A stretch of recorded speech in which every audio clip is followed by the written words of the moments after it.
the best way to start learning music theory. Once you have a good understanding about music and know how to play a music instrument, you need to have some good knowledge about music theory. Music theory is the study of the fundamental elements that construct and govern the language of music, including notes, scales, chords, rhythm, melody, harmony, and form.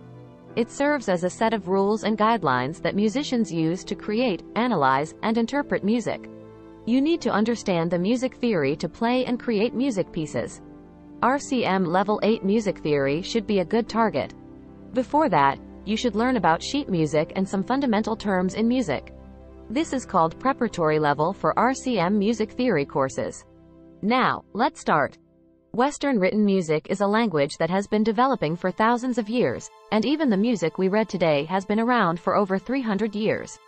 Music notation is the representation of sound with symbols, from basic notations for pitch, duration, and timing, to more advanced descriptions of expression, timbre, and even special effects. Here are some basic concepts. Pitch is how high or how low a note sounds. On a keyboard, like a piano, the pitch gets higher as you move to the right and lower as you move to the left. The music alphabet has 7 letters that repeat: A, B, C, D, E, F, G. On a keyboard, the white keys are named using the letters of the music alphabet. The black keys are arranged in groups of 2 or 3. You need to understand how to map the notes from sheet music on the keyboard.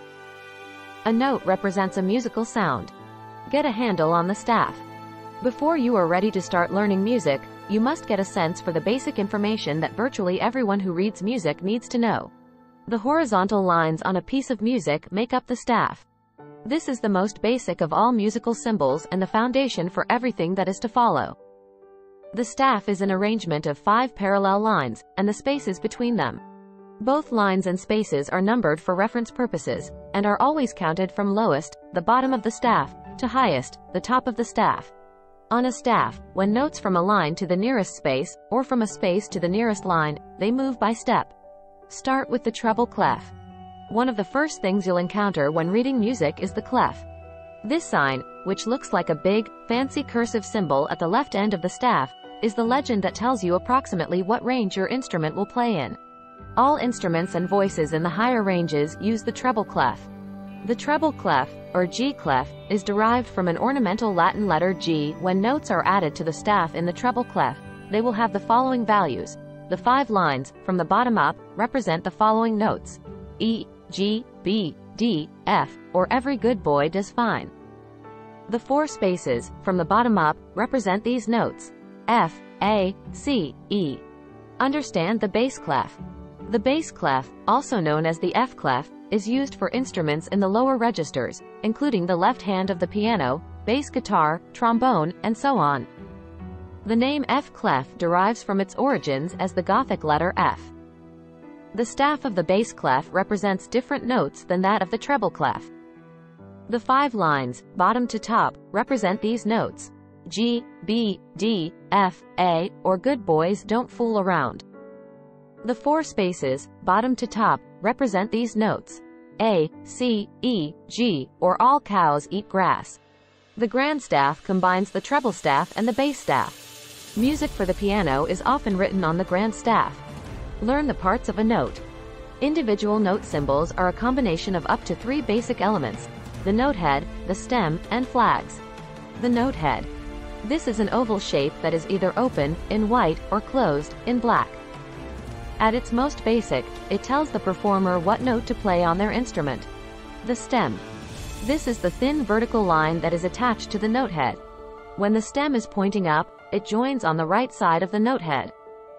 When the stem is pointing down, it joins the note head on the left. The direction of the stem has no effect on the note, but it makes notation easier to read and less cluttered.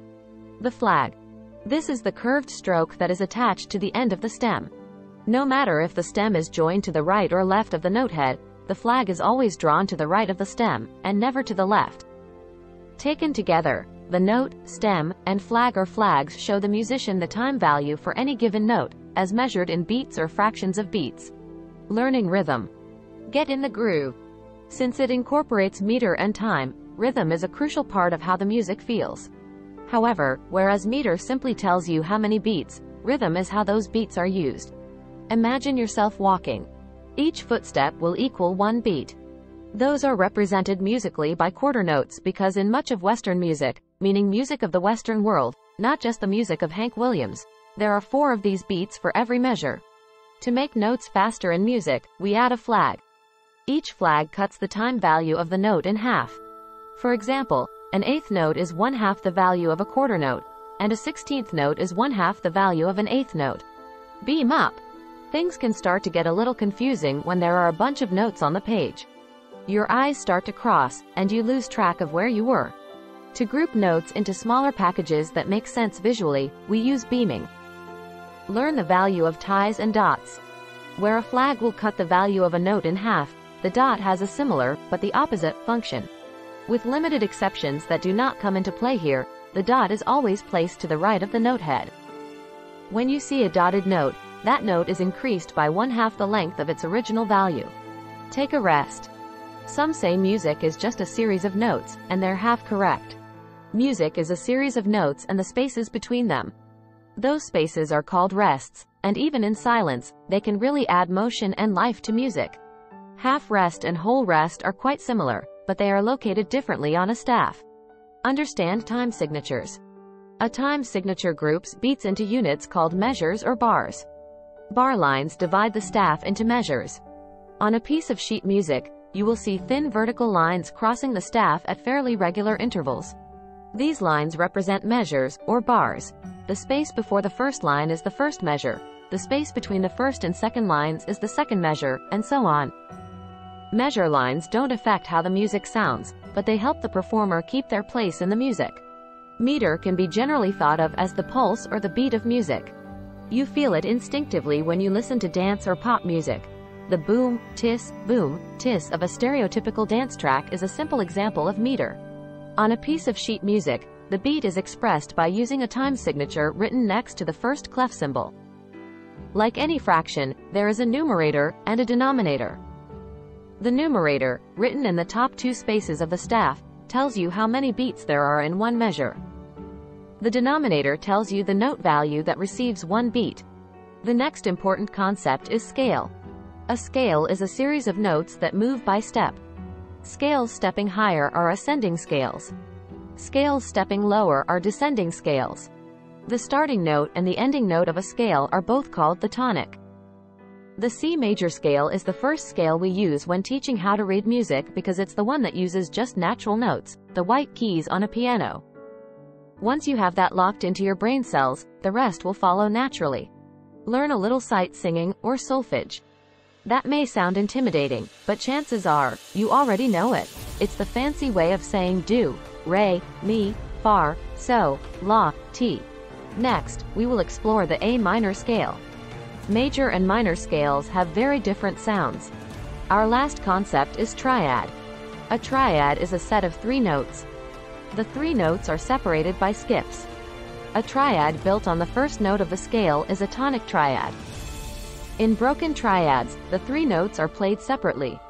Triads can also be played in solid or blocked form, while the 3 notes are played together. Here is the A minor triad. It also has broken form or solid form. Now, you have some basic understanding about the sheet music and music theory. In the next video, we will go through all the important concepts that can help you pass the RCM Level 8 Music Theory exam with ease. Thanks for watching.